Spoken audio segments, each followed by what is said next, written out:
Lagay na natin ang ating pata.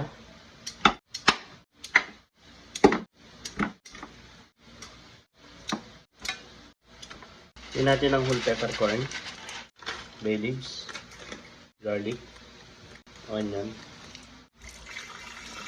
Tignan natin yung ating water.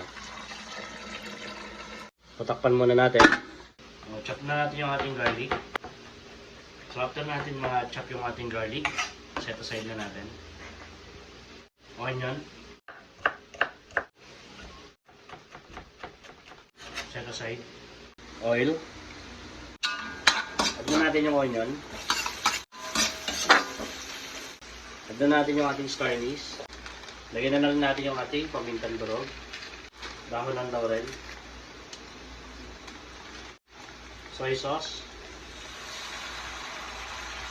Oyster sauce. Brown sugar. Daron natin yung ating pork stock. Ito yung pinagpakuluan natin sa ating pata. Ito yung magagawin nating sauce. Palaputan na natin yung ating sauce. Tigilan tayo ng pineapple.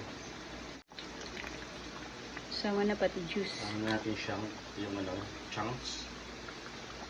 Juice. Ito yung version natin ng ating patatim.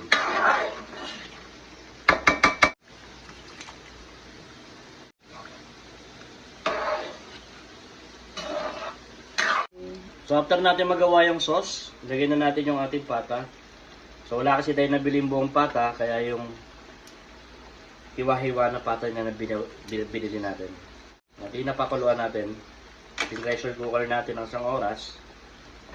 Kaya malambot na siya. So sauce na lang yung ginawa natin.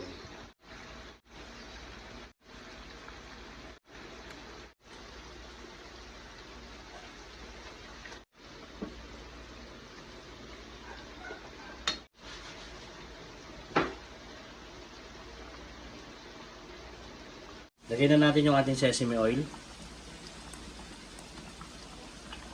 Luto na yung ating patatim.